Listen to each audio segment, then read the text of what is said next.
Maya Chen walked through the big glass doors of the Sterling Art Academy every morning at 7.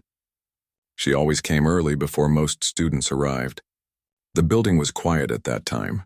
Only the sound of her footsteps echoed in the empty halls. She liked it that way.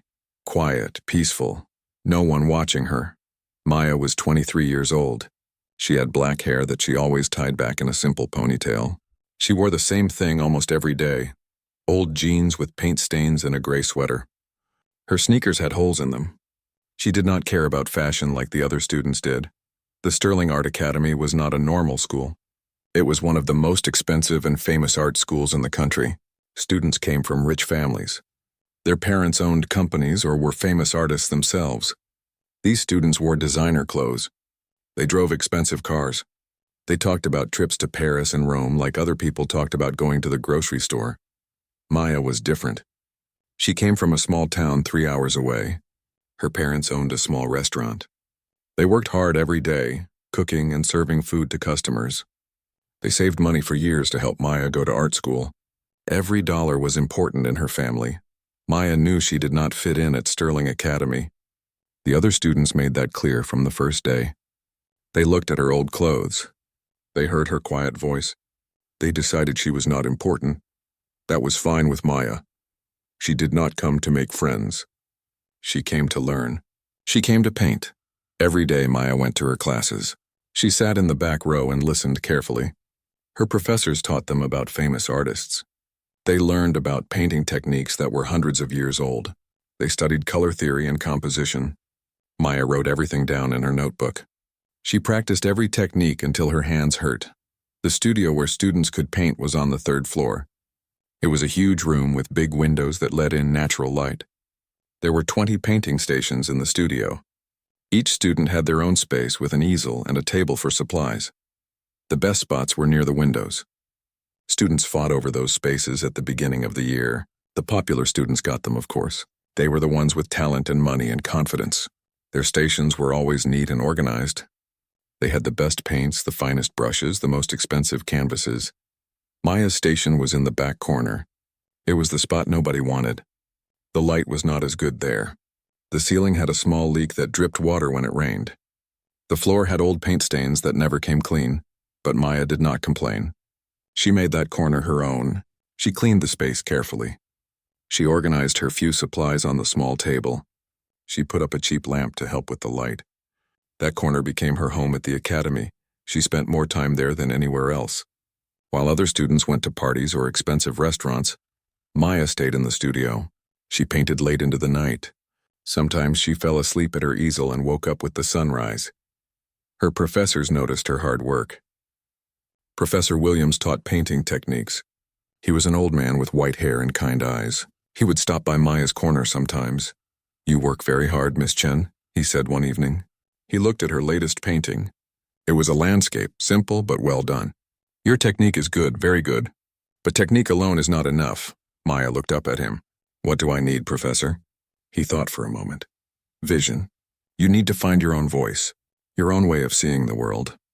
Right now you are painting what you see, but great artists paint what they feel, what they understand about life." Maya nodded slowly. She thought about his words for a long time after he left. Professor Martinez taught art history. She was younger than Professor Williams, with short red hair and bright red lipstick. She was tough on students. She did not give praise easily. One day she stood in front of the class with her arms crossed. "Most of you will not become real artists," she said. Her voice was cold and direct. "You will teach in small schools. You will paint on weekends. You will tell people you went to Sterling Academy, and they will be impressed. But you will not create anything that matters." The room went silent. Students looked at each other nervously. "Real art requires more than talent," Professor Martinez continued. "It requires sacrifice. It requires truth. It requires the courage to show the world something it has never seen before. Very few people have that courage." Maya felt those words in her chest. She wanted to be one of those few people. She wanted to create something that mattered, but she was not sure how. The other students did not seem worried about Professor Martinez's words. They went back to their usual habits. They painted pretty pictures. They copied the styles of famous artists. They made safe choices. There was a group of 5 students that everyone called the Golden Five. They were the stars of the academy. Everyone knew their names. Christopher Blake was the leader. His father owned an art gallery in New York City. Christopher had confidence that filled every room he entered. He had perfect blonde hair and expensive suits. He painted large abstract pieces with bold colors. People said he was a genius. Sarah Montgomery was next. Her mother was a famous sculptor. Sarah created beautiful portraits that looked almost like photographs. She had shown her work in 3 galleries already, and she was only 24 years old. Then there was David Liu. He was Maya's only real friend at the academy, though he spent most of his time with the Golden Five. David was kind. He tried to include Maya sometimes, but she always felt uncomfortable around his other friends. The other 2 were Amanda Price and James Foster. They were both talented. They both came from money. They both knew they would succeed because they always had. These 5 students had the best spots in the studio. They had lunches together at expensive restaurants. They talked about their futures like they were already guaranteed. Galleries would want their work. Museums would display their art. They would be famous. Maya heard them talking one day. She was in her corner mixing paints, trying to be invisible like always. "Did you see the announcement?" Christopher said. His voice was loud and excited. "The Renaissance Revival Challenge." "Oh, that old competition," Sarah said. "My mother won that 30 years ago. It is supposed to be a big deal." Maya stopped mixing her paint. She listened carefully. "What is the challenge this year?" Amanda asked. "Same as always," Christopher answered. "Create one piece that honors classical techniques but speaks to modern themes. The panel of judges comes from all over the world. The winner gets a cash prize and a guaranteed exhibition at the Hartman Museum." James whistled. "The Hartman Museum? That is serious." "My father says the competition is easier than it used to be," Christopher said. "Most students do not even enter anymore. They think it is too old-fashioned." "But the prize is still valuable," Sarah laughed. "So you are going to enter? Do you think you can win?" "Of course I can win," Christopher said. His voice was full of confidence. "It will be easy. Create something with classical technique and modern themes? I could do that in my sleep." The others agreed. They started planning their entries right there. They talked about what subjects they would choose, what techniques they would use, how they would impress the judges. "Anyone else planning to enter?" David asked. He looked around the studio. Some students nodded. Others shook their heads. Most seemed unsure. Maya said nothing. She went back to mixing her paints. But inside something was stirring. A small flame of determination was starting to burn. That night, Maya stayed late in the studio like always. Everyone else had gone home. The building was silent except for the hum of the fluorescent lights. She stood in front of a blank canvas. She had been standing there for an hour just thinking. Professor Williams's words came back to her. "You need to find your own voice." What was her voice? What did she want to say? Maya thought about her life. She thought about her parents working long hours at their restaurant. She thought about her hometown where everyone knew everyone. She thought about coming to Sterling Academy and feeling like she did not belong. But those feelings were not enough. They were not special. Everyone had struggles. Everyone had doubts. She needed something more. Maya cleaned her brushes and put away her paints. It was past midnight. She needed to go home. But as she walked through the empty halls of the academy, she noticed something. There was someone else still in the building. An older woman was mopping the floor in the main hallway. She wore a blue cleaning uniform. Her gray hair was pulled back under a cap. She pushed the mop back and forth in steady, practiced movements. Maya had seen her before. She saw her almost every day, actually. The woman was always there, cleaning the floors, emptying the trash, wiping down the windows. But Maya had never really looked at her. Not really. Nobody did. The woman glanced up as Maya walked by. Their eyes met for just a second. The woman smiled. It was a small, tired smile, but it was genuine. "Good night," the woman said softly. "Good night," Maya replied. Maya walked out into the cool night air. She stood on the steps of the academy for a moment, looking up at the stars. Something had shifted inside her. She did not know what yet. But that small interaction stayed in her mind as she walked to the bus stop. The next few days were busy at the academy. That was when Maya knew. That was her subject. That was her voice. She would paint Rosa Rodriguez, But not just paint her. She would paint her with the dignity and respect that Renaissance masters gave to queens and nobles. She would make the invisible visible. The idea consumed Maya. She spent days just talking to Rosa, learning about her life. She filled her notebook with sketches. Rosa's face, her hands, the way she moved as she worked. Rosa was confused at first. "Why do you want to paint me?" she asked. "I am nobody, just an old cleaning woman." "You are not nobody," Maya said firmly. "You are somebody who matters. You are somebody with a story worth telling." Rosa's eyes filled with tears.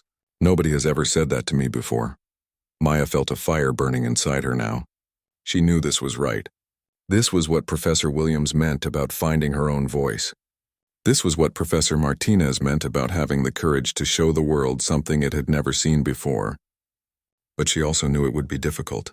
She was planning something ambitious, something that would take all her skill and more. She would need to work harder than she had ever worked before. The other students noticed that Maya had not started painting yet. They whispered about it. "Is she even entering the competition?" someone asked. "Maybe she realized she is not good enough," another said. Christopher laughed when he overheard. "Poor Maya, always working so hard. But hard work is not the same as talent." David defended her. "Maya is talented. Maybe she is just taking her time." But even David was worried. He pulled Maya aside one day. "Everyone else has been painting for 2 weeks already. You have not even started. What are you doing?" "I am preparing," Maya said calmly. "Preparing? For what?" "You are running out of time." Maya looked at her friend. "David, have you ever thought about who cleans this building?" He blinked, confused. "What? The cleaning staff, I guess. Why? Do you know any of their names?" David frowned. "No, should I?" Maya smiled sadly. "That is exactly my point." She left David standing there, confused. 4 weeks until the deadline. Most students were halfway done with their paintings. Christopher's bold abstract was taking shape. Sarah's portrait was beautiful and precise. Everyone could see that the competition would be between the Golden Five. Maya finally started gathering her materials. But she did not buy the usual supplies. She went to second-hand stores. She collected odd things, fabric scraps, old papers, worn photographs, things that told stories. The other students thought she was crazy. "What is she doing?" Amanda whispered. "Who knows?" Sarah replied. "Maybe she is making a collage or something." "How childish." But Maya did not care what they thought. She had a vision now. She knew exactly what she needed to create. The question was whether she had the skill to bring that vision to life, and whether she had the courage to actually do it. 3 weeks left. The pressure was building. Students worked longer hours. The studio was crowded now, even late at night. Everyone wanted to finish their masterpiece. Maya watched and waited. She talked to Rosa every morning. She sketched constantly. She studied Renaissance painting techniques in the library until her eyes hurt. She was preparing for something big. Professor Williams stopped by her corner. Her easel was still blank. "Miss Chen," he said, "the deadline is approaching. You need to start soon." "I know, Professor," Maya replied. "I am almost ready." He looked at her notebook, filled with sketches of Rosa. "Who is this woman?" "Someone important," Maya said. "Someone everyone should see." Professor Williams studied the sketches for a long moment. Then he nodded slowly. "I see. Well, do not wait too long. Even the best vision needs time to execute properly." "I will not wait too long," Maya promised. 2 weeks left. Now even David was panicking on Maya's behalf. "Maya, you have to start." "You are going to run out of time." "I will start when I am ready," Maya said. "But when will you be ready?" David practically shouted. Maya looked at her blank canvas. She looked at her sketches. She looked at the materials she had gathered. Everything was planned. Every detail was mapped out in her mind. "Soon," she said. 10 days left. The Golden Five were putting finishing touches on their pieces. Christopher's painting was impressive, bold, and energetic. Sarah's portrait was flawless. The others had created skilled, beautiful work. Students gathered around to admire their paintings. Professors nodded with approval. These were the students who would represent Sterling Academy well. And in the corner, Maya Chen finally picked up her brush. It was late at night. The studio was almost empty. Maya stood before her canvas. A huge canvas much larger than anyone else had chosen. She had saved for months to afford it. She took a deep breath, and she began. Her hand moved across the canvas with surprising confidence. Every conversation with Rosa, every sketch, every hour of preparation, it all came together now. Maya painted through the night. She painted through the next day. She barely stopped to eat or sleep. When David brought her food, she ate with one hand while painting with the other. "What are you painting?" he asked, trying to see. "You will see when it is done," Maya replied. The other students were curious too, but Maya positioned her easel so nobody could see her work. She covered it with a cloth whenever she took a break. 1 week left. Maya had been painting for 3 days straight. Her eyes were red. Her hands were cramped, but she did not stop. Rosa came to clean the studio one morning. She saw Maya there, still working. "Mija, you need to rest," Rosa said with concern. "You will make yourself sick." "I am fine," Maya said. But she was exhausted. "Rosa, can you sit for me? Just for a few minutes. I need to see your face in this light." Rosa hesitated. She had work to do, but she saw the desperate hope in Maya's eyes. She sat down. Maya studied her carefully. The way the morning light touched Rosa's face. The lines around her eyes that came from years of hard work and harder choices. The strength in her jaw. The sadness and pride mixed together in her expression. "Thank you," Maya whispered. She painted faster, capturing that moment. 5 days left. Students started bringing their finished paintings to the exhibition hall. They hung them carefully on the white walls. Each painting had a small card with the artist's name and title. Christopher's painting took center stage. People gathered around it, impressed. "It is brilliant," they said. "He will definitely win." Sarah's portrait was next to it. Equally impressive in a different way. The technical skill was undeniable. The exhibition hall was filling up with good work. Competent work, safe work. Maya's corner in the studio was a disaster. Paint everywhere, supplies scattered, empty coffee cups piled up. But in the center of that chaos, her painting was growing, taking shape, becoming something unexpected. 3 days left. Maya had not slept in 48 hours. Her hands shook from exhaustion and too much caffeine. But she kept painting. Detail after detail, layer after layer. Professor Williams came by late that night. He stood behind Maya, silent. He watched her work for several minutes. "Miss Chen," he finally said, "what you are attempting is very difficult." "I know," Maya said. Her voice was hoarse. "The techniques you are using, they are advanced. Very advanced. Even experienced artists struggle with them." "I know," he paused, "but I think you might actually pull it off." Maya stopped painting. She turned to look at him. "Really?" Professor Williams smiled. "Really, but you need to rest. At least for a few hours. You cannot finish this if you collapse from exhaustion." Maya nodded. He was right. She cleaned her brushes and covered her painting. She went home and slept for 6 hours straight. 2 days left. Maya returned to the studio with fresh energy. She had one final push ahead of her. The hardest part. The most important part. She mixed her paints with extreme care. Every color had to be perfect. She applied each brushstroke with intense focus. Her entire education, all her practice, every hour of hard work. It all came down to this. Other students came and went.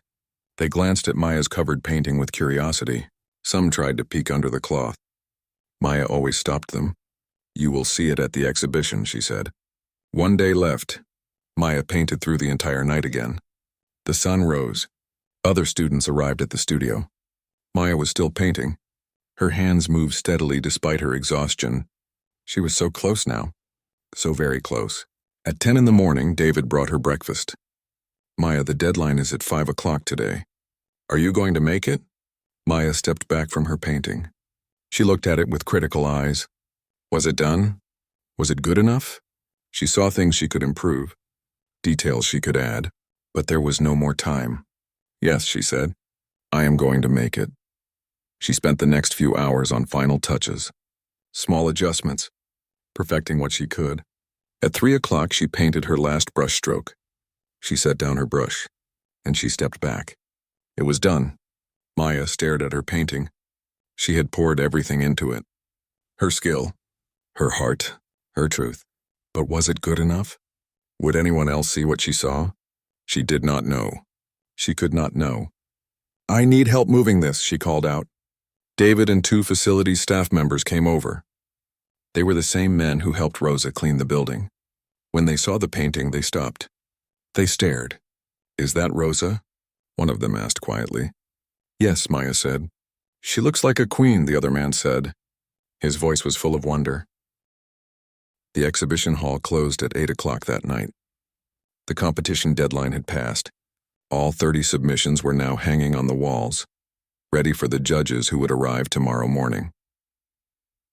Maya walked through the empty hall one last time before going home.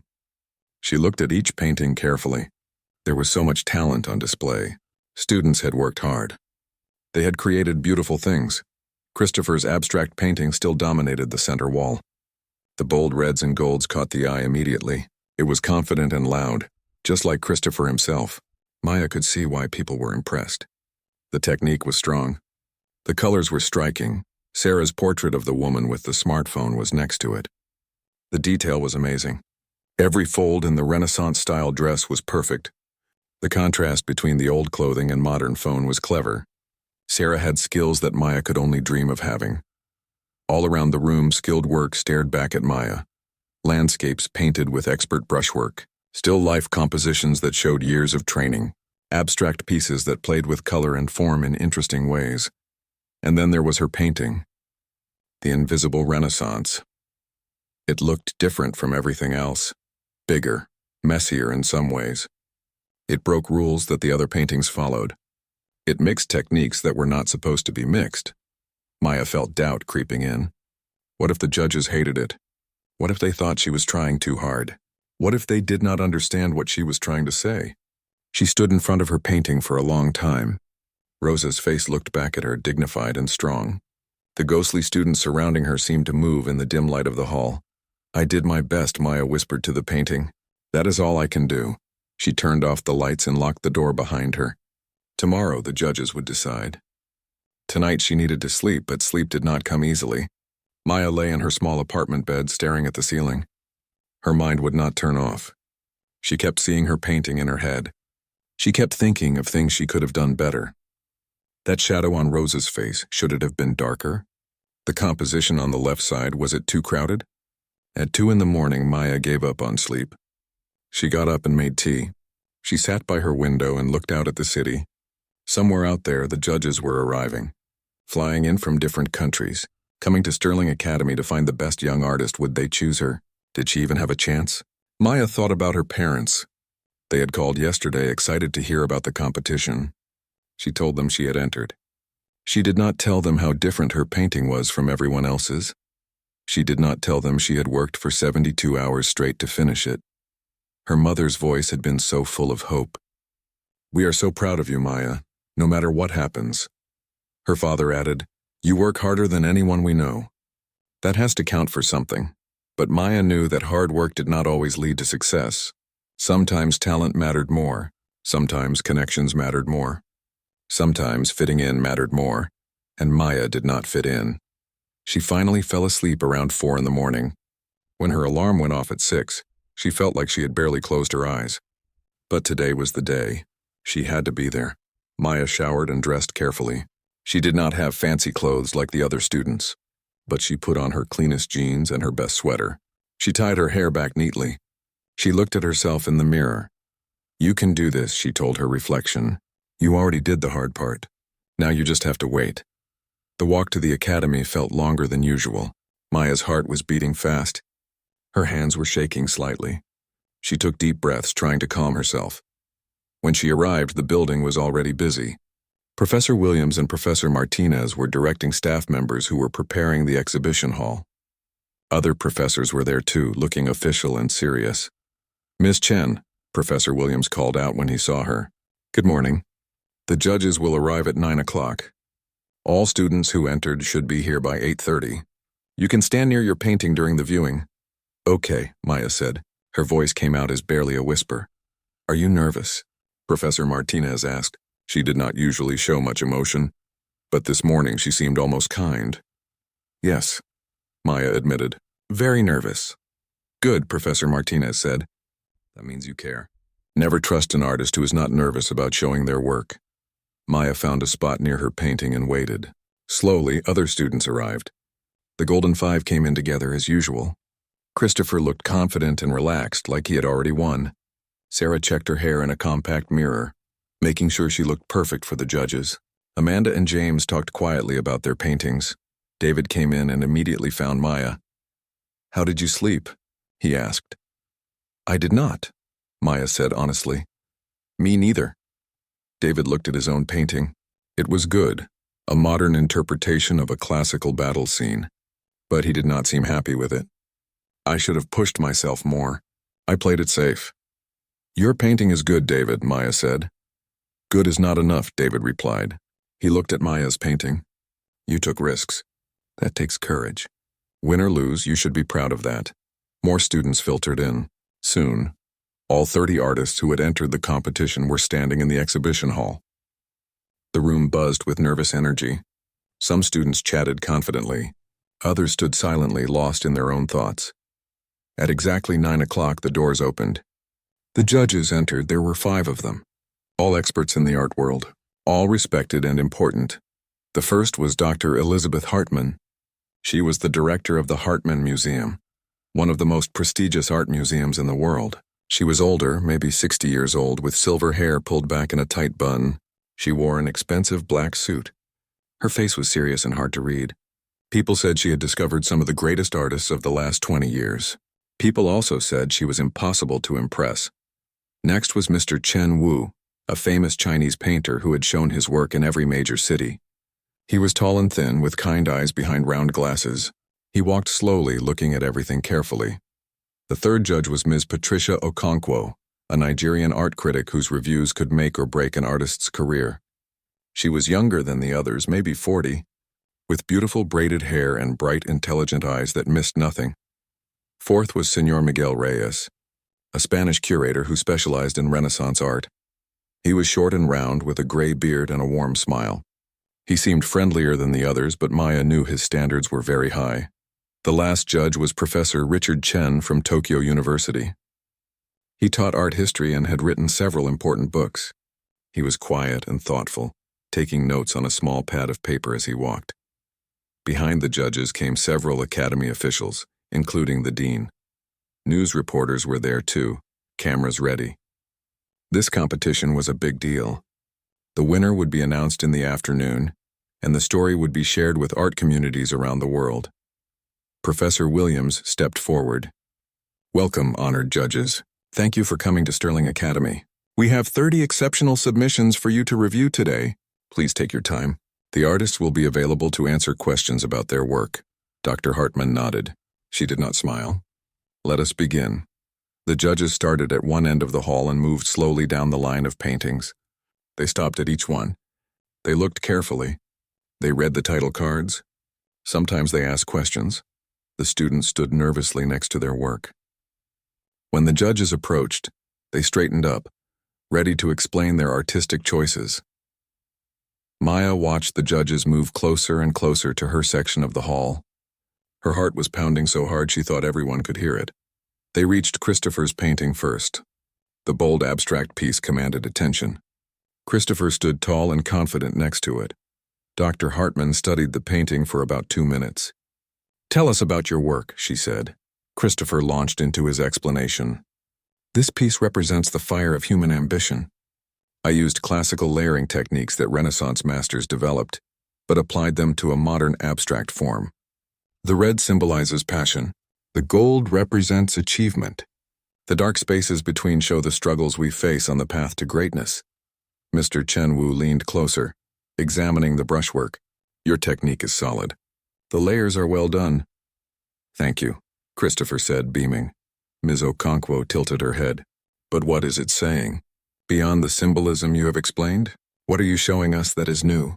Christopher hesitated for just a second. "Well, I think the combination of classical technique with modern form creates a dialogue between past and present." The judges nodded politely. They made some notes. They moved on. Maya could see Christopher's confident smile fade slightly. That was not the enthusiastic response he expected. Next was Sarah's portrait. The judges spent more time on this one. Senor Reyes seemed particularly interested. The technical skill is impressive, he said. The Renaissance clothing is rendered beautifully, and the addition of the modern smartphone is clever. Sarah smiled. Thank you. I wanted to comment on how we are always connected to technology, even as we look back at classical beauty. The juxtaposition is clear, Professor Chen said. Perhaps too clear? We see exactly what you want us to see. There is no mystery, no discovery. Sarah's smile wavered. The judges moved on to the last two paintings. They looked at them politely. They asked a few questions, but everyone in the room could tell. Their hearts were still with Maya's painting. After they finished viewing all 30 submissions, the judges left the exhibition hall. They went to a private room to discuss and deliberate. The students were told they could leave, but should return at 3 o'clock for the announcement.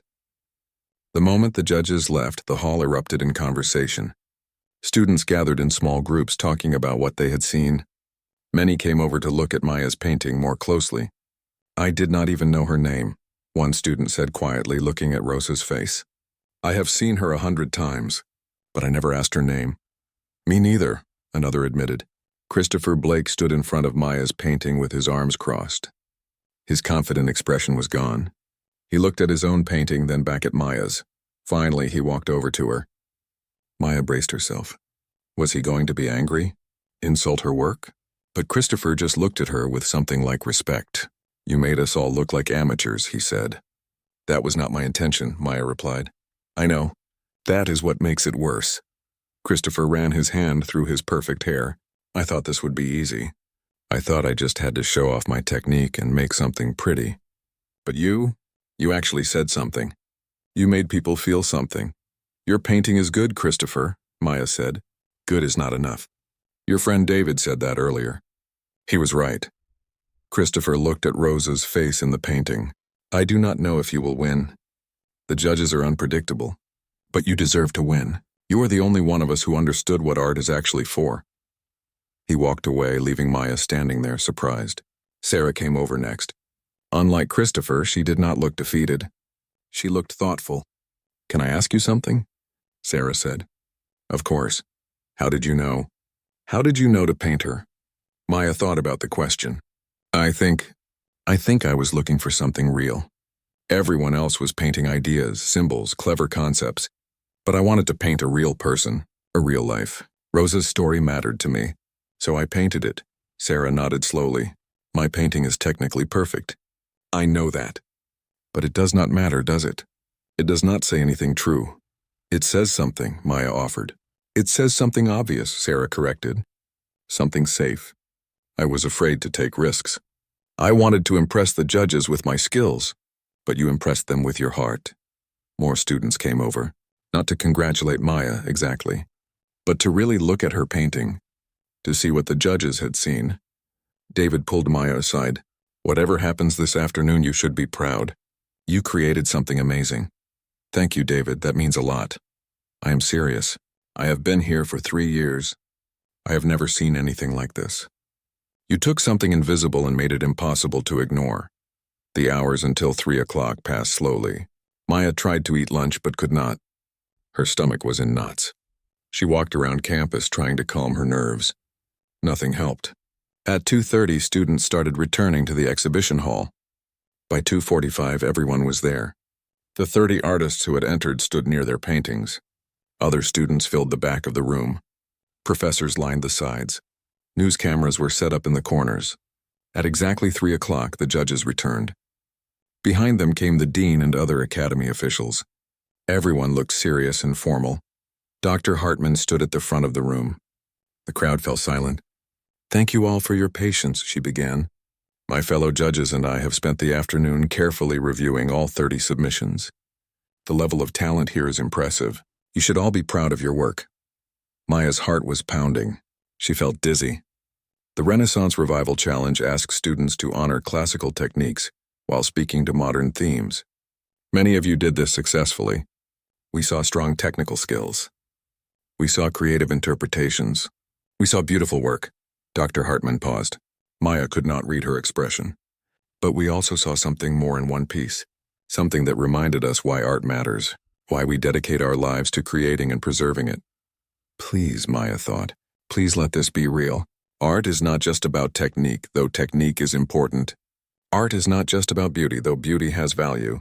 Art is about truth, about showing us aspects of our world that we miss, about making us feel something we need to feel, about changing how we see. Dr. Hartman looked directly at Maya. One artist here understood that. One artist took a risk. One artist looked past the obvious and found a subject that deserved to be honored. One artist worked with dedication and skill and heart to create something that will stay with us long after we leave this room. Maya could barely breathe. The winner of this year's Renaissance Revival Challenge is Maya Chen, for her work, The Invisible Renaissance. The room erupted in applause. Maya stood frozen, unable to process what had just happened. She won, she actually won. David grabbed her in a hug. You did it. Maya, you did it. Other students clapped. Some looked disappointed but clapped anyway. Christopher was clapping, slowly, with what looked like genuine respect. Professor Williams was beaming. Professor Martinez had actual tears in her eyes. Dr. Hartman motioned for Maya to come forward. Maya's legs felt like jelly, but she made herself walk to the front of the room. Miss Chen, Dr. Hartman said, your work moved us deeply. The technical skill is impressive. You clearly studied Renaissance techniques carefully. But what sets your work apart is your subject choice and your treatment of it. You took someone society overlooks and gave her dignity. You combined classical and modern elements in a way that serves your message rather than just showing off. You created art that matters. Thank you, Maya whispered. Her voice was shaking. The prize includes a cash award of $10,000, Dr. Hartman continued. It also includes a solo exhibition at the Hartman Museum, which we will schedule for next spring. $10,000. A solo exhibition at the Hartman Museum. Maya could not believe this was real. But there is more, Dr. Hartman said. She smiled for the first time since arriving. After seeing your work, I spoke with my colleagues at the museum. We would like to acquire the Invisible Renaissance for our permanent collection. We are prepared to offer you $50,000 for the piece. Maya gasped. $50,000? That was more money than her parents made in a year at their restaurant. You do not have to decide now, Dr. Hartman said kindly. Think about it. Discuss it with your family, but we would be honored to include your work in our collection. Maya's mind was spinning. This was too much, too overwhelming. The other judges came forward to congratulate her. Mr. Chen Wu shook her hand warmly. You have a gift. Do not waste it. Keep creating work that matters. Ms. Okonkwo hugged her. You made me see someone I had been blind to. That is powerful. Senor Reyes had tears on his face. Your work reminded me why I fell in love with art 50 years ago. Thank you for that gift. Professor Chen handed her his card. If you ever want to study in Tokyo, contact me. I would be honored to have you as a student. Maya took the card with shaking hands. She could not speak. She could only nod and try not to cry. The formal ceremony ended. Students crowded around to congratulate Maya. Some were genuine. Others were clearly jealous but polite. Christopher shook her hand firmly. Sarah hugged her briefly.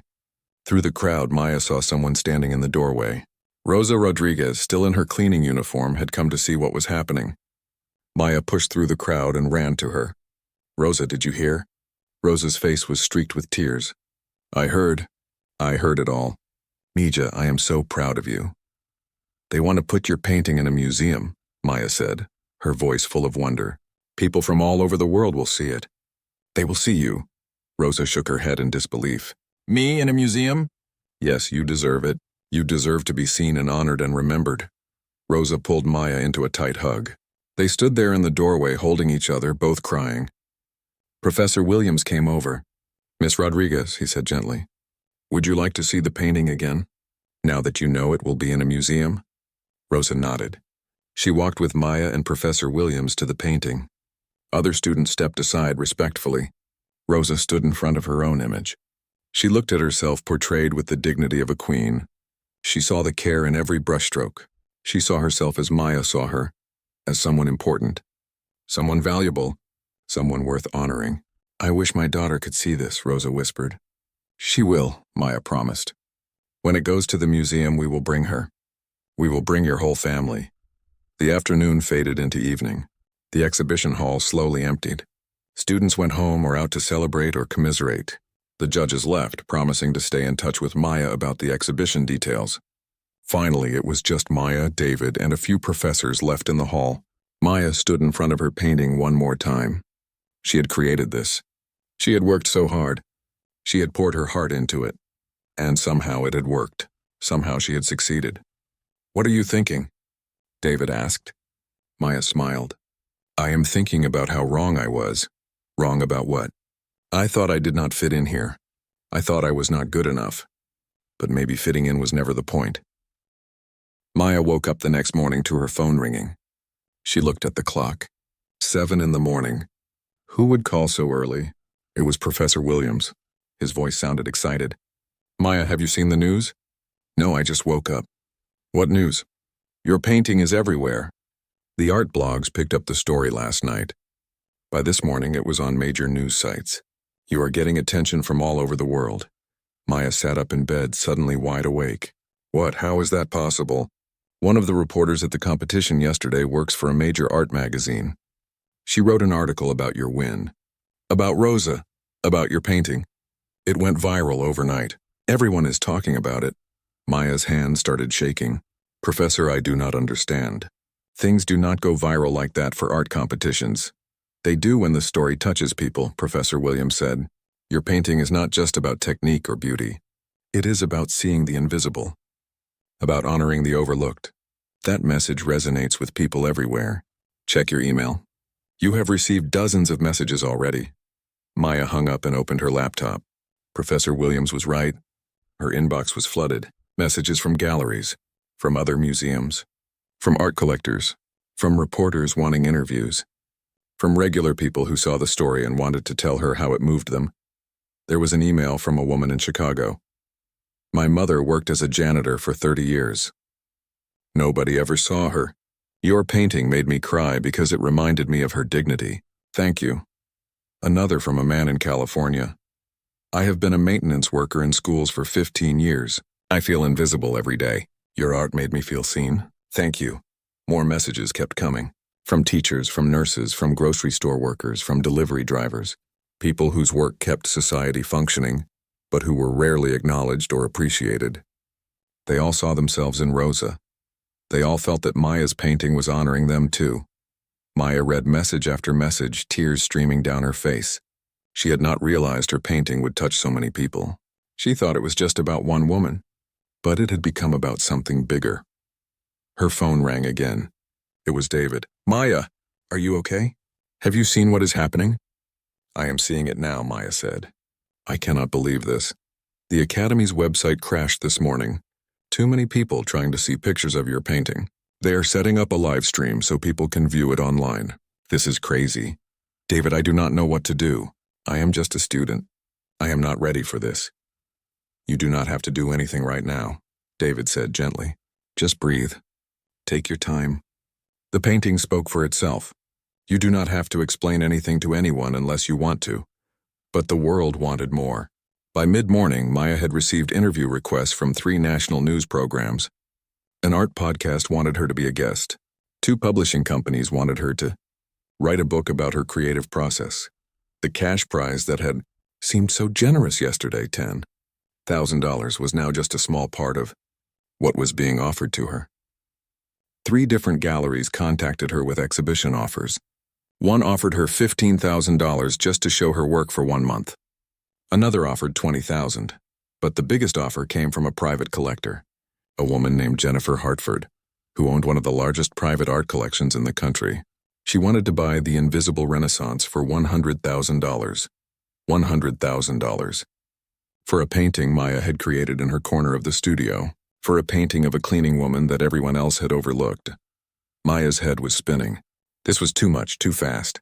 Yesterday she was just another struggling student. Today people were treating her like she was important, like she was special. Professor Martinez came to Maya's apartment that afternoon. She knocked on the door firmly. "Miss Chen, we need to talk." Maya let her in. Her small apartment suddenly felt even smaller with the intimidating professor standing in it. "I know you are overwhelmed," Professor Martinez said. Her voice was gentler than usual. "This happens sometimes when art touches a nerve in society. Your painting did that. But now you have to make some decisions. I do not know how to make these decisions, Maya admitted. I am just a student. I do not know about contracts or galleries or any of this business side of art. That is why I am here. Professor Martinez sat down at Maya's small kitchen table. First, the painting.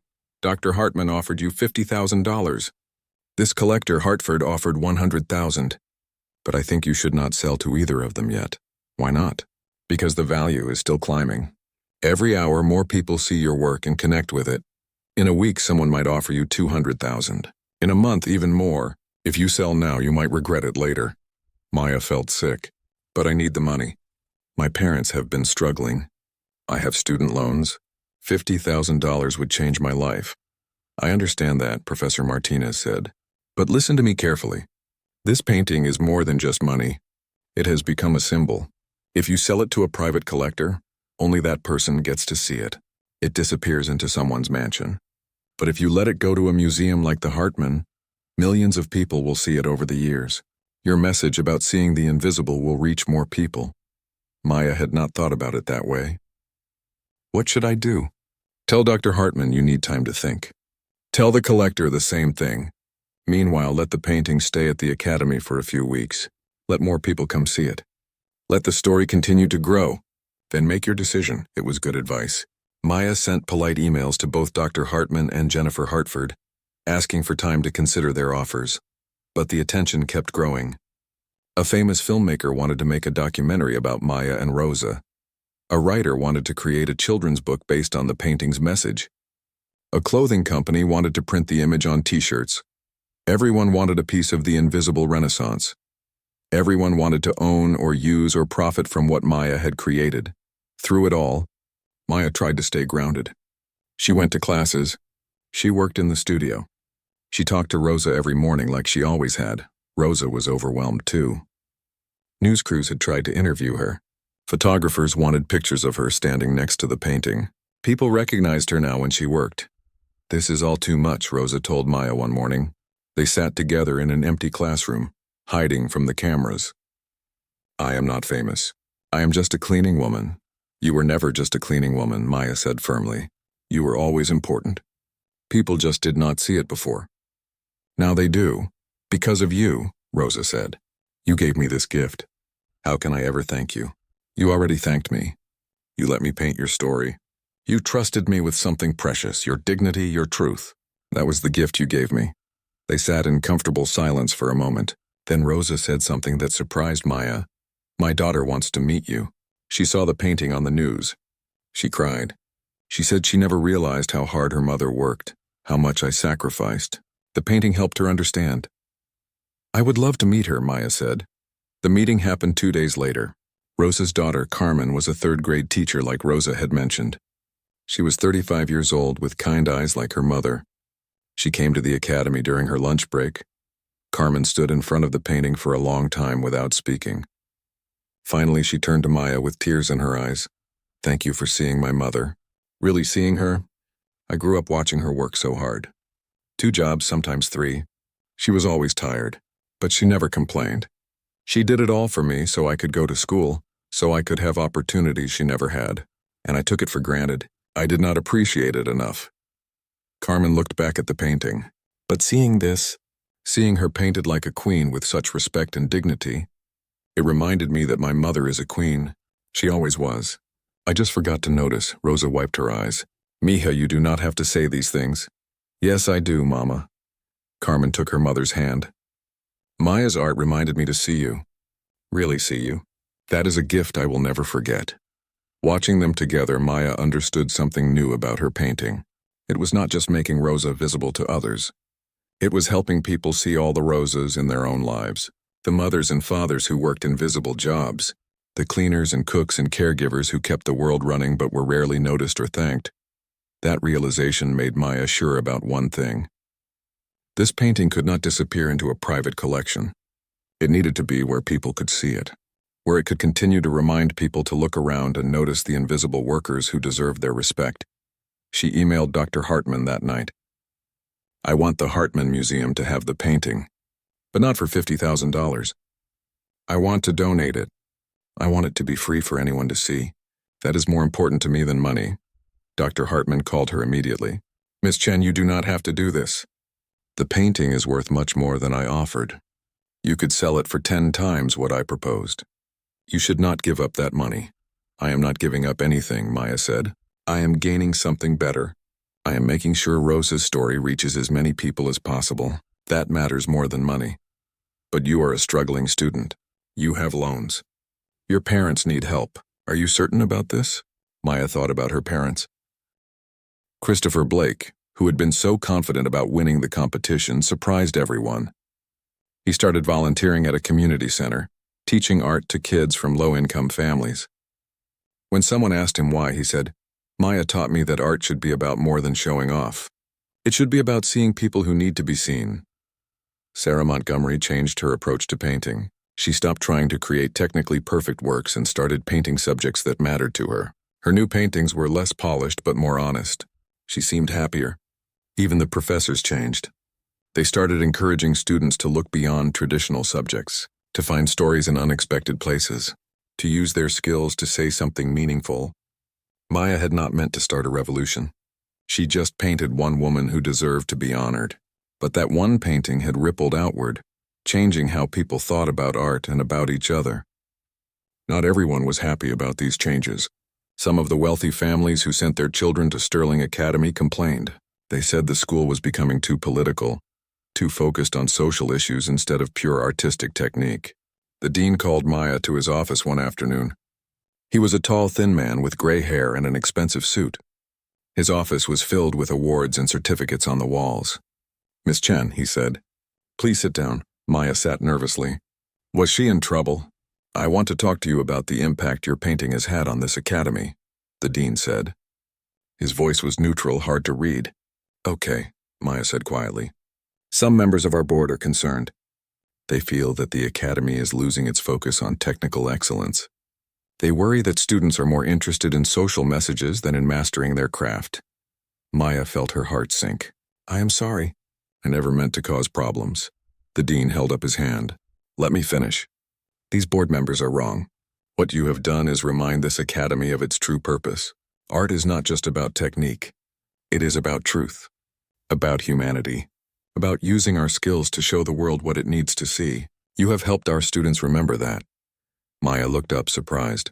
Not everyone agrees with me, the dean continued. Some donors have threatened to pull their funding.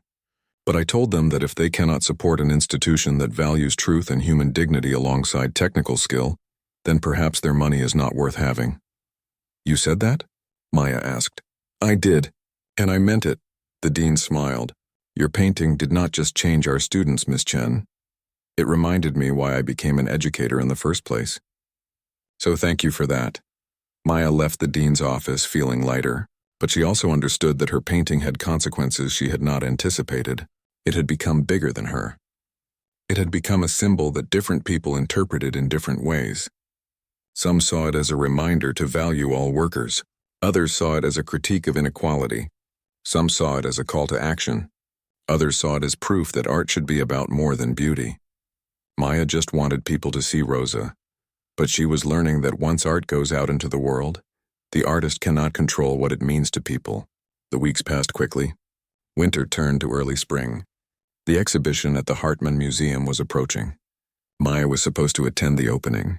She would give a short speech. Rosa would be there too. Maya was terrified. She had never spoken in public before. She had never been the center of attention like this. What if she said something stupid? What if people expected her to be profound and she disappointed them? David helped her practice her speech. Just tell them why you painted Rosa. Tell them what she means to you. That is all you need to say. But what if they ask me deep questions about art theory or social justice? I do not know about those things. I just painted what I felt. That is exactly what you should say, David replied. You are not a politician or a professor. You are an artist who saw something beautiful in someone others overlooked. Tell that story. It is enough. The night before the museum opening, Maya could not sleep. She lay in bed, staring at the ceiling, running through her speech over and over in her mind. At 2 a.m, her phone buzzed. A text message from Rosa. I cannot sleep either. Too nervous, but also grateful. Tomorrow we show them that cleaning women matter too. Thank you for giving me this gift. Maya smiled and texted back. You gave me the gift. Your story, your dignity, your life. I just painted what was already there. Thank you for letting me see it. She finally fell asleep around 3 in the morning, feeling more peaceful. Tomorrow would come. She would do her best. That was all she could do. The next morning, Maya put on the only nice dress she owned. It was simple and black, nothing fancy. She looked at herself in the mirror. She looked nervous. She looked young. But she also looked determined.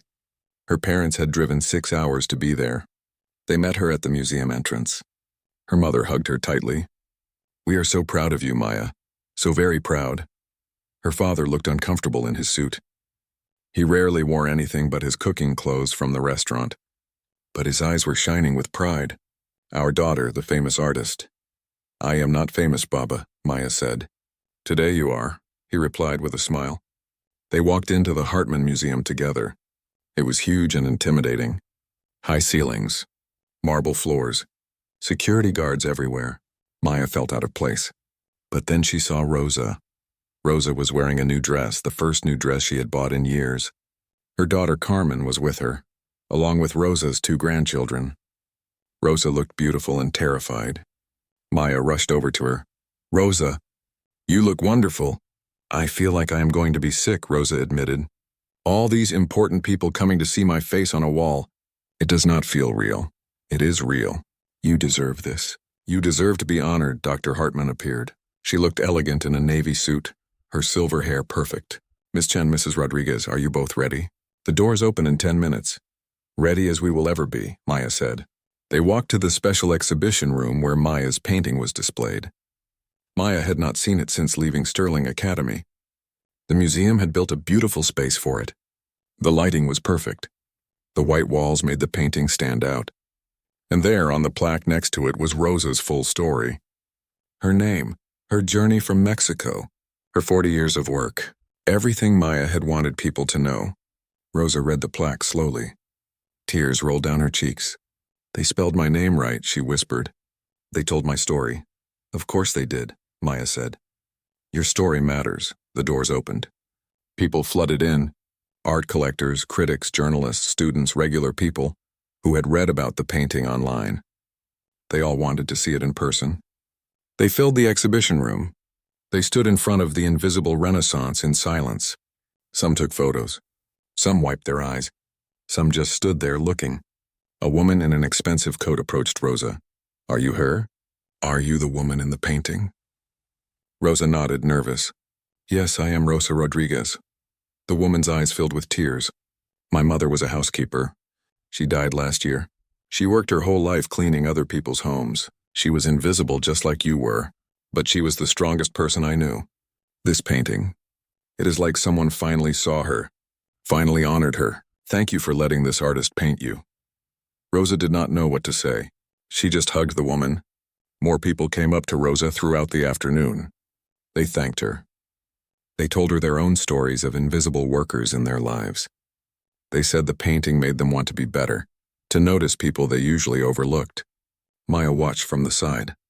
This was what she had wanted. Not fame for herself, but visibility for people like Rosa. People who worked hard and got little recognition. The painting was doing that. It was changing how people saw the world, even if just a little bit. Dr. Hartman called everyone to attention. Thank you all for coming to this special exhibition. I want to invite the artist Maya Chen to say a few words. Maya walked to the front. Her legs felt weak. Her hands were shaking. She looked out at all the faces staring at her. She opened her mouth to speak. For a moment, nothing came out. Then she found her voice. I am not good at speeches, she began. I am better at painting than talking. But I want to tell you why I created this work. She took a deep breath. For a long time at Sterling Academy, I felt invisible. I was not rich like the other students. I did not have connections or confidence. I worked in a corner that nobody wanted. I thought that made me less important. People listened carefully. Then I met Rosa Rodriguez. She had been cleaning the academy for 40 years. 40 years of watching thousands of students walk past her without really seeing her, without knowing her name or her story. And I realized that she was like me. She was invisible too. But she should not have been. Her work mattered.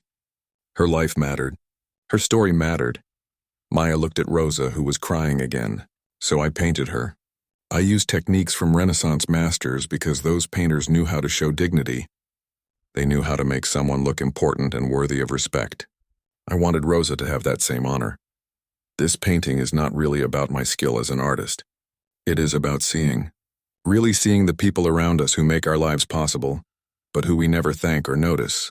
The cleaners, the cooks, the caregivers, the workers who keep our world running while staying invisible. Maya returned to Sterling Academy the week after the museum opening. She expected things to go back to normal. She would attend classes, work in her studio corner, finish her semester like any other student. But normal was gone. Students pointed at her in the hallways. They whispered when she walked by. Some approached her with nervous smiles, asking for advice about their own work. Others avoided her, perhaps intimidated or jealous. Her studio corner was no longer quiet and private. People came by constantly to watch her work. They wanted to see the famous artist in action. They took photos. They asked questions. "What are you painting now?" they would ask. "How do you find your subjects?" Others wanted to know, "Can you look at my work and tell me what you think?" Maya tried to be polite, but the constant attention was exhausting. She could not focus on her work. She could not think clearly with people always watching. One afternoon, she arrived at the studio to find a news crew waiting. They had gotten permission from the dean to film a story about her. "Miss Chen," the reporter said, thrusting a microphone in her face, "how does it feel to be the most talked about young artist in the country?" Maya froze. She had not agreed to this interview. I do not know. I just want to paint. But you are more than just a painter now. You are a voice for invisible workers everywhere. Do you feel pressure to live up to that role?" "I never asked for that role," Maya said. Her voice came out sharper than she intended. "I just painted one person who mattered to me." The reporter sensed her frustration and pushed harder. "Some critics say your success is based on emotional manipulation rather than artistic merit. How do you respond to that?" Maya felt anger rising in her chest. "I need to go. I did not agree to this interview." She walked away, leaving the reporter standing there with her microphone. Later that day, Professor Martinez found Maya hiding in an empty classroom. "I heard about the reporter," Professor Martinez said. "I spoke to the dean. No more surprise interviews. They should have asked your permission first." "Thank you," Maya said. She was close to tears. "I hate this. I hate being watched all the time. I hate people asking me about things I do not understand. I just want to paint." "Fame is difficult," Professor Martinez said, "especially sudden fame. Most artists build their career slowly over years. They have time to adjust to attention. You became famous overnight. That is overwhelming. How do I make it stop?" Maya asked. "You cannot make it stop, but you can control how you respond to it. You can set boundaries. You can say no to interviews and requests that do not serve you. You can protect your creative space. But what if people think I am being rude or ungrateful?" Professor Martinez shrugged. "Let them think that. Your responsibility is to your art, not to people's expectations. Remember that." Maya tried to follow that advice. She started saying no to most interview requests. She stopped reading articles about herself, both positive and negative. She asked the dean to limit access to the studio during certain hours so she could work in peace. It helped, but the pressure remained.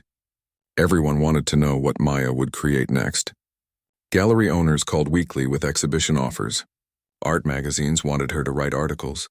A famous artist invited her to be his apprentice. All of these opportunities were amazing. A year ago, Maya would have been thrilled by any one of them, but now they felt like weights pulling her in different directions. The hardest pressure came from herself. Every time she stood in front of a blank canvas, she heard a voice in her head. "It needs to be as good as the invisible Renaissance. It needs to matter as much. It needs to say something important." That voice made it almost impossible to paint. Maya would start a piece, then abandon it. Nothing felt good enough. Nothing felt important enough. Weeks passed. Maya had not completed a single new painting. Her solo exhibition at the Hartman Museum was scheduled for 3 months away. She was supposed to show a full collection of work. But she had nothing. David noticed her struggle. "You are overthinking it," he told her one evening. They were in the studio late, alone. "You are trying to create another masterpiece, but maybe you should just try to create." "I do not know how to do that anymore," Maya admitted. Before the competition, I painted because I loved it. Now every brushstroke feels like it is being judged. So paint something you do not plan to show anyone. Paint just for yourself. What is the point of that? The point is to remember why you paint in the first place. Not for fame or money or recognition, but because creating art is part of who you are. That night, Maya took David's advice. She set up a small canvas in her apartment, away from the academy and the watching eyes. She did not plan what to paint. She just started putting color on the canvas.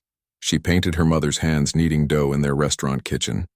She painted without thinking about technique or message or what anyone else would think. She just painted because the image in her mind wanted to exist in the world. When she finished, hours later, she looked at the small painting. It was not perfect. It was not revolutionary, but it was honest. It felt true. That painting became her way back to herself. Every night she painted in her apartment. Small pieces, personal pieces. Images that mattered to her but were not trying to change the world. She painted her father laughing at a customer's joke. She painted the old woman who sold flowers on the street corner. She painted David concentrating on his own canvas in the studio. These paintings were not for anyone else. They were for her. They reminded her that art did not always have to carry the weight of meaning. Sometimes art could just be about seeing beauty and capturing it. Slowly, Maya started to relax. The paralysis she felt in front of blank canvases began to lift. She was painting again. Really painting. Not just trying to create something important. But while Maya was finding her way back to her art, problems were growing elsewhere. The attention around the invisible Renaissance had brought scrutiny to Sterling Academy. Reporters investigated how the academy treated its staff. They found that cleaning workers like Rosa were paid minimum wage. They had no health insurance. They got no paid sick leave. The academy had been treating its workers poorly for years. But nobody had cared before. Now with Rosa's story famous, people were outraged. A workers' rights organization started protesting outside the academy. They held signs that said, "Honor all workers, not just in paintings," and "Pay fair wages to your Rosas." The media covered the protests.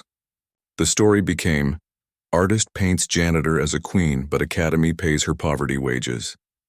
Maya had not meant for this to happen. She had just wanted to honor Rosa. But her painting had exposed uncomfortable truths about how the academy and society in general treated workers like Rosa. The dean called an emergency meeting with academy leadership. Maya was asked to attend.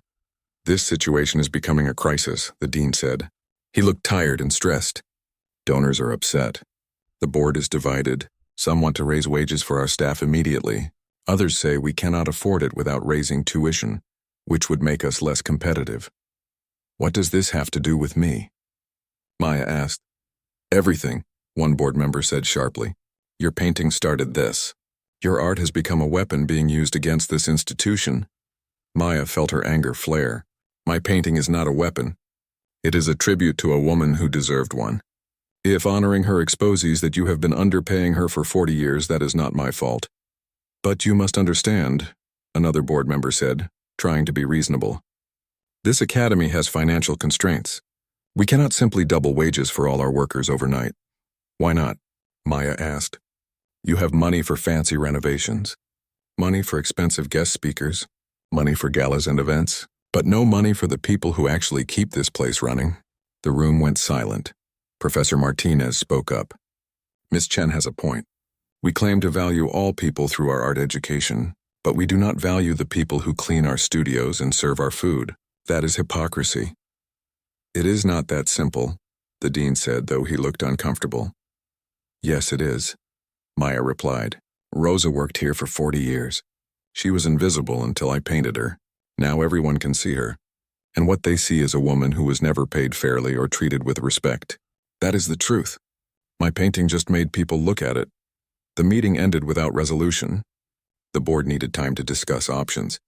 But Maya left feeling frustrated. She had not wanted her art to become political. She had not wanted to fight with the academy. She had just wanted to paint. Over the next week, the protests grew. Rosa's story had touched a nerve. Workers from other schools and businesses joined the protests. They shared their own stories of being invisible and underpaid. Rosa herself felt caught in the middle. She did not want to cause trouble. She had worked at the academy for 40 years without complaining. But she also could not deny that Maya's painting was bringing up fair questions.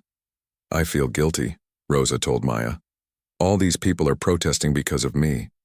But I do not want to hurt the academy. They gave me a job when I needed one." "They gave you a job and then underpaid you for 40 years, Maya said gently. "You do not owe them guilt, Rosa. You owe them nothing. They owe you." "But what if they fire me because of all this trouble?" "They would not dare," Maya said firmly. "Not now. Everyone knows your story." "Can I ask you something?" he said. "Sure," Maya replied. "Do you regret it?" "Painting Rosa?" "Everything that came after?" Maya thought about the question carefully. "No, I do not regret honoring her. She deserved that honor, but I wish I had understood what would happen. I wish I had been prepared for how big it would become." "Would you do it differently if you could go back?" "No," Maya said firmly. Rosa's story needed to be told. The academy needed to be held accountable for how it treated workers. "Those things are good. I just wish it had not been so hard." Christopher nodded. "You changed things here. Maybe you changed things everywhere. A little bit. That matters even if it was difficult." He walked away, leaving Maya to think about his words. She had changed things. Her painting had made invisible people visible. It had forced institutions to examine how they treated workers. It had inspired other artists to paint meaningful subjects. But the cost had been her peace, her privacy, her simple love of creating art without pressure. Was it worth it? Maya still did not know the answer to that question. 2 months before her solo exhibition, Maya had 15 new paintings completed. They were different from the invisible Renaissance, smaller, more intimate. They showed ordinary people in everyday moments. She painted the bus driver who drove her route every morning. She painted the librarian who helped her find art books. She painted the cook at the small diner where she ate breakfast sometimes. All invisible people, all given dignity through her art. But Maya was also learning to paint other things. Joy, hope, beauty that did not come from hardship. She painted children playing in a park. She painted flowers blooming in a community garden. She painted David laughing at something funny. These paintings were lighter than her first masterpiece. They did not carry the same weight of social commentary. But they were true. They were honest. They came from Maya's heart. When she showed her new works to Professor Williams, he was quiet for a long time. He walked from painting to painting, studying each one carefully. Finally, he spoke. "These are good, Maya, very good. But they are different from your first painting." "I know," Maya said. "Is that bad?" "No, it is human. You are growing as an artist. You are finding different things to say. That is natural. But what if people are disappointed? What if they expect another invisible Renaissance and I cannot give them that?" Professor Williams smiled. "You cannot give them that because you already gave it to them once. You cannot repeat yourself. You can only move forward and create what needs to be created now." "What if it is not enough?" "Enough for whom? For the critics? For the public? Or for you?" Maya thought about that. "For me, I think these paintings are enough. They feel honest." "Then they are enough," Professor Williams said simply. "Never let others' expectations override your own artistic truth." As the exhibition date approached, Maya felt nervous but also ready. She had 16 paintings to show. None of them were as famous or impactful as the Invisible Renaissance, but they were hers. They were true. They showed her growth as an artist. The week before the exhibition, Rosa came to Maya's apartment. She brought homemade tamales wrapped in paper. "I wanted to thank you," Rosa said, "for everything you have done for me." "You already thanked me, Rosa." "No, I mean for more than the painting. Because of you, I got a raise. I got health insurance. For the first time in 40 years, I can go to the doctor when I am sick. My daughter does not have to worry about me so much." Rosa's eyes filled with tears. "You gave me dignity in the painting. But you also gave me dignity in real life. Better treatment, fair pay. That is a gift I never expected." Maya hugged her. "You deserved all of that long before I painted you." "Maybe, but it took your painting to make people see that. So thank you. Thank you for seeing me when no one else did." After Rosa left, Maya stood in her apartment surrounded by her new paintings. She thought about the journey from that lonely studio corner to here. From feeling invisible herself to making others visible. From painting in obscurity to having museums want her work. It had been harder than she ever imagined. The attention, the pressure, the unintended consequences. But Rosa's visit reminded her why it all mattered. Art had power. Her art had power. She could use that power to change how people saw the world, even in small ways. That responsibility was heavy, but it was also a gift. Maya looked at her newest painting. It showed Rosa smiling, surrounded by her daughter and grandchildren. It was simple and warm. It did not try to make a big statement. It just showed a woman who had worked hard her whole life, finally able to enjoy time with family without worry. That painting would be the final piece in her exhibition, not because it was the most important, but because it showed the result of visibility. When invisible people are finally seen and valued, their lives improve. That was worth all the difficulty. Maya went to bed that night feeling more at peace than she had in months. The exhibition would come. People would judge her new work. Some would love it. Some would not. But she had done her best. She had stayed true to herself. That was all any artist could do. The morning of Maya's solo exhibition arrived with spring rain. She woke early in her apartment and looked out the window at the gray sky. Rain in the morning, sunshine by afternoon, the weather forecast had said. She hoped they were right. Maya got dressed carefully. She had bought a new dress for today, simple and elegant in deep blue. It was the first expensive piece of clothing she had ever owned. She could afford it now, thanks to the prize money and other opportunities that had come her way, but she still felt strange wearing it. Like she was pretending to be someone she was not. Her phone buzzed. A text from her mother. On our way. So excited to see your show. Your father keeps crying already. Maya smiled. Her parents had closed their restaurant for 2 days so they could attend. That had never happened before. Their restaurant was their life. But today they were choosing to be here for their daughter. Another text came in. This one from Rosa. I am bringing my whole family. We are all so proud of you. More messages followed. From David, from Professor Williams, from Professor Martinez, even from Christopher and Sarah. Everyone was coming to support her. Maya felt a wave of gratitude wash over her. Yes, the past few months had been difficult. Yes, fame had been overwhelming. But she had also gained something precious. People who believed in her. People who saw her, really saw her, just as she had seen Rosa. She arrived at the Hartman Museum at noon. The exhibition would not open until 2 o'clock, but Maya wanted time to see everything set up properly. Dr. Hartman met her at the entrance. Miss Chen, welcome. Your paintings are all hung and ready. Would you like to see? They walked through the museum to a special wing that had been prepared for Maya's exhibition. When Dr. Hartman opened the doors, Maya gasped. The space was beautiful. Each of her 16 paintings had its own wall perfectly lit. The white walls made the colors in her work stand out.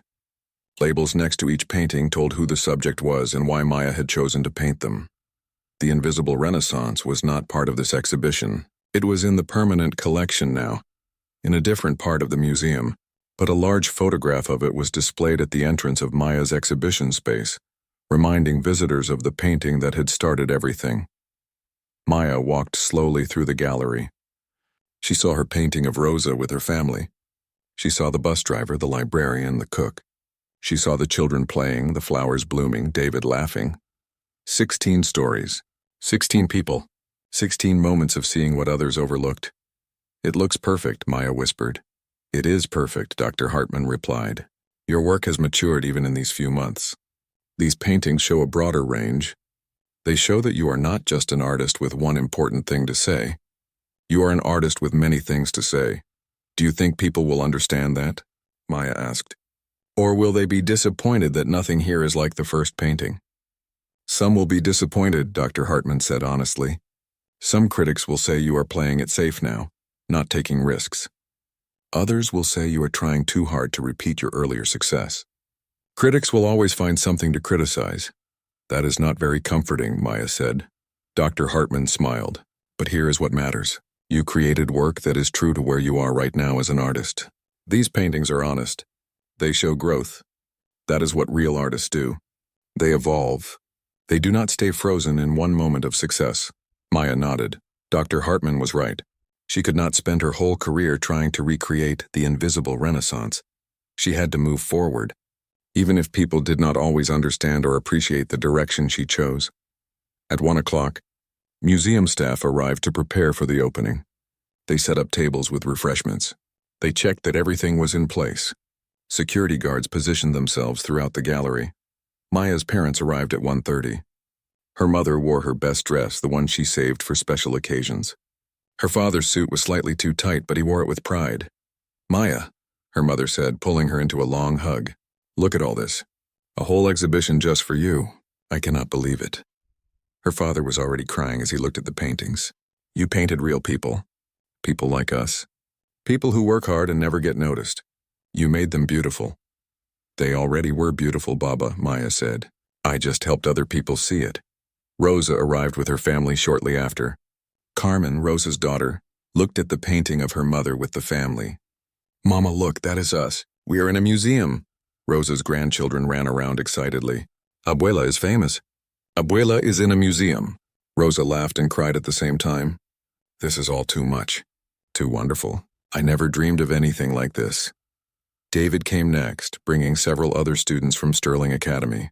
Even Christopher and Sarah were there, looking genuinely interested to see Maya's new work. Professor Williams and Professor Martinez arrived together. They walked through the gallery slowly, studying each painting carefully. When they finished, Professor Martinez came over to Maya. "You did not try to repeat yourself," she said. It was her version of high praise. "You pushed yourself in new directions. That takes courage." "Thank you, Professor," Maya said. "That means a lot." At exactly 2 o'clock, the doors opened to the public. People flooded in. The crowd was larger than Dr. Hartman had expected. Art collectors, journalists, students, ordinary people who had been moved by Maya's story. They all wanted to see what she had created next. Maya stood nervously near the entrance, watching people react to her work. Some moved quickly through the gallery, barely pausing at each painting. Others stood for long minutes in front of individual pieces, clearly connecting with something they saw. A woman stopped in front of the painting of the bus driver. She stared at it for a very long time. Finally, she turned to Maya, who happened to be standing nearby. "I take the bus every day," the woman said. "The same driver, same route. I have never once looked at his face. I have never learned his name. I just get on, pay my fare, sit down. He is invisible to me." She looked back at the painting. "But in your painting, I can see his face clearly. I can see his eyes, his expression. He looks kind. He looks tired. He looks like a real person, not just someone who drives a bus." The woman wiped her eyes. "Tomorrow I'm going to look at him. Really look. I'm going to learn his name. Because of your painting." Maya felt her throat tighten with emotion. "That is exactly what I hoped for," she managed to say. More visitors came and shared similar reactions. An old man stood in front of the painting of the librarian. "My sister was a librarian for 35 years, he said to no one in particular. "She loved books more than anything. She helped thousands of people find stories that changed their lives. But nobody ever painted her. Nobody ever honored her work like this." He smiled sadly. She would have loved this painting. A young mother with 2 children stopped at the painting of children playing in the park. "This reminds me to slow down," she said to her kids. "To notice the beautiful moments we are living right now, instead of always rushing to the next thing." Throughout the afternoon, Maya heard similar comments. Her paintings were making people think, making them feel, making them see differently. Not in the dramatic, world-changing way that the Invisible Renaissance had done, but in quieter, more personal ways. That was good too. Maybe even better in some ways. Because Maya realized that art did not always have to shake the world. Sometimes it just needed to touch individual hearts. Around 4 o'clock, a group of art critics arrived. Maya recognized some of them from articles she had read. They were the ones who would write reviews of her exhibition. Their opinions would influence how the art world viewed her next steps. She watched them move through the gallery. They took notes. They discussed the paintings in low voices. Their faces were serious and professional, giving nothing away. One critic stopped in front of Maya. She was middle-aged with sharp eyes behind stylish glasses. Maya recognized her. Elena Vasquez. She had written a negative review of the Invisible Renaissance months ago, calling it manipulative and overhyped. "Miss Chen," Elena said. Her voice was neutral. "These new paintings are quite different from your competition piece." "Yes," Maya agreed. She tried to keep her voice steady. I wanted to explore different subjects and emotions. Your technique has improved, Elena said, studying the painting nearest them. You are more confident with your brushwork. Less hesitant. Thank you, Maya said carefully. Elena looked directly at her. I was critical of your first famous work. I thought it relied too heavily on its emotional backstory, rather than standing on its own artistic merit. Maya nodded. She remembered every word of Elena's harsh review. But I was wrong, Elena continued. Maya's eyes widened in surprise. Not entirely wrong. I still think that painting's power came partly from Rosa's story. But these new works show me something I missed before. You have a genuine gift for seeing dignity in ordinary people. That is not manipulation. That is insight. Elena gestured around the gallery. These paintings do not need dramatic backstories to work. They stand on their own. They show that you are a real artist, not just someone who got lucky once. Thank you, Maya said, genuinely shocked. I will still critique your work honestly, Elena added with a slight smile. That is my job.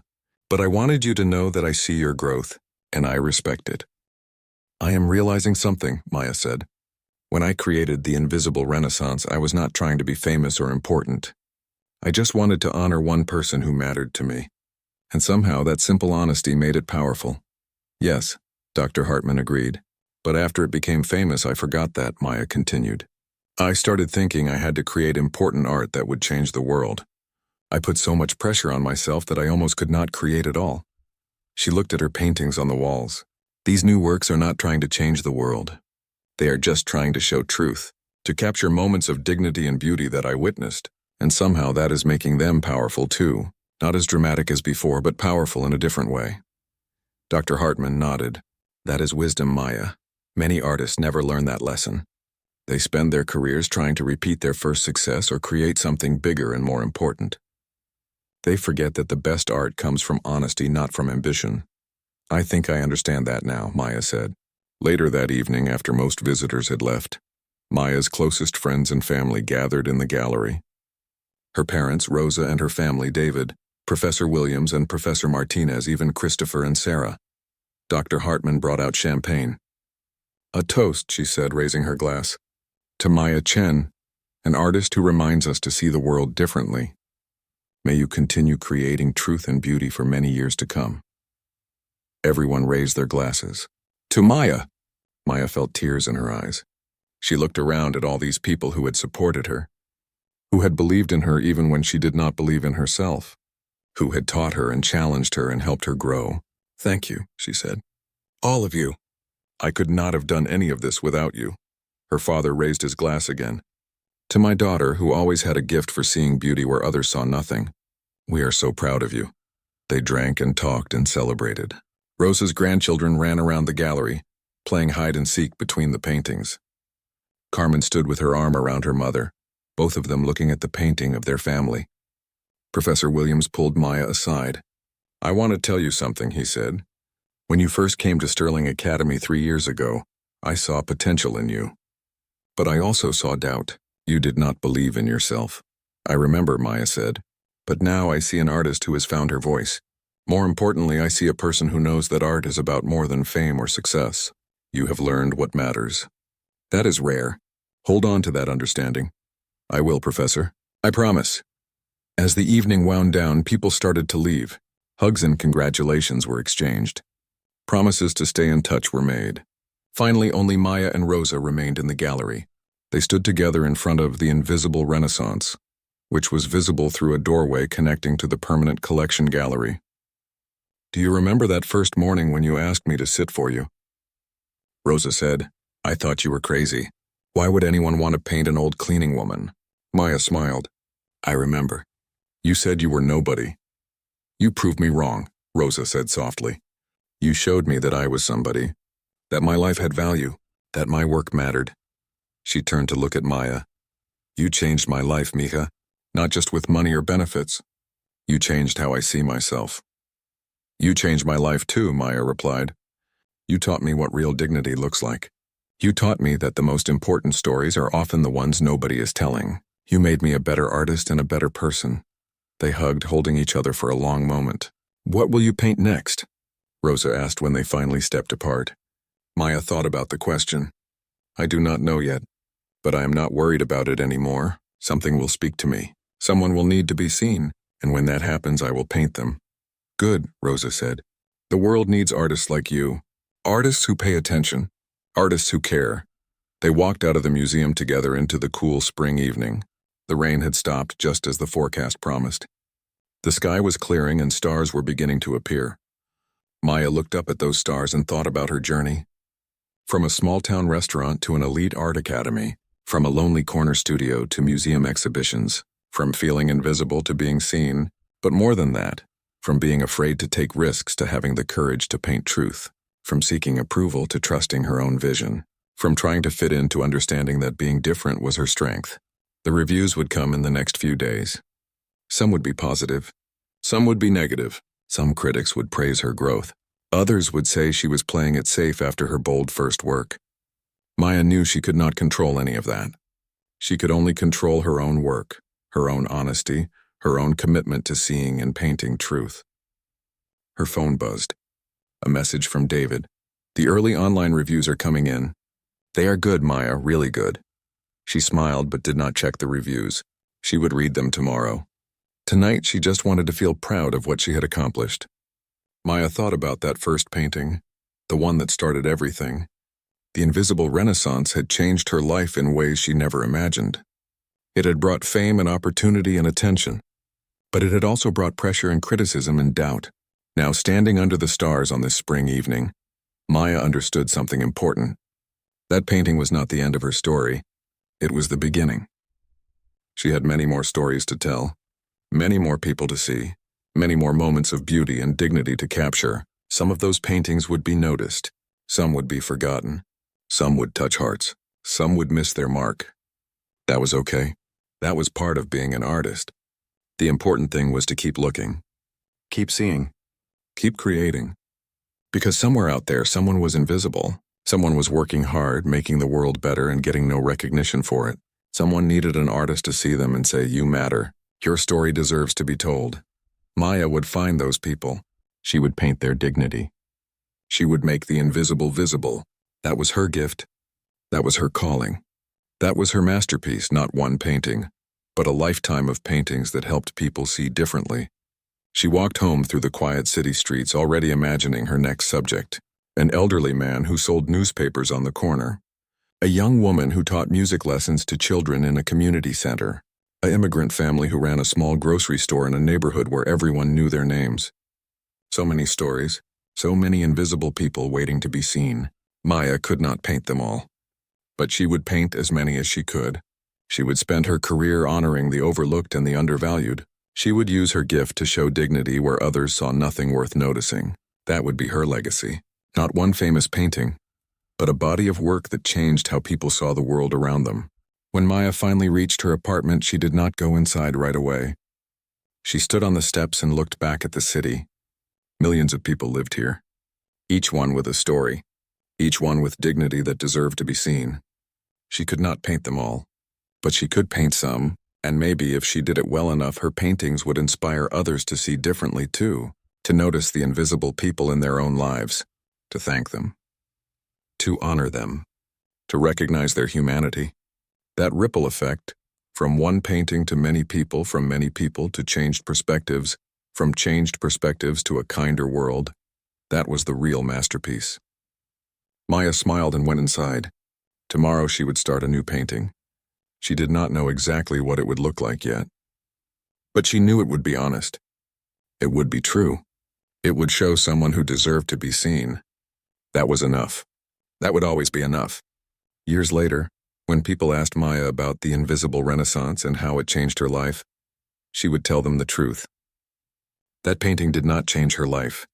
It revealed what was already there inside her, a gift for seeing dignity in places others overlooked. The real change came not from creating one famous work, but from learning to trust that gift, from having the courage to keep using it, even when it was difficult or scary or misunderstood. Every painting after that first one was part of the same masterpiece. The masterpiece of a life spent paying attention, spent honoring the invisible, spent creating truth. That was what Maya wanted to be remembered for, not as the artist who painted one famous cleaning woman, but as the artist who spent her whole career making invisible people visible. And on that spring evening, standing in her small apartment, Maya knew that was exactly what she would do. She would paint. She would see. She would tell stories that needed to be told. She would create her masterpiece, one honest painting at a time. The end.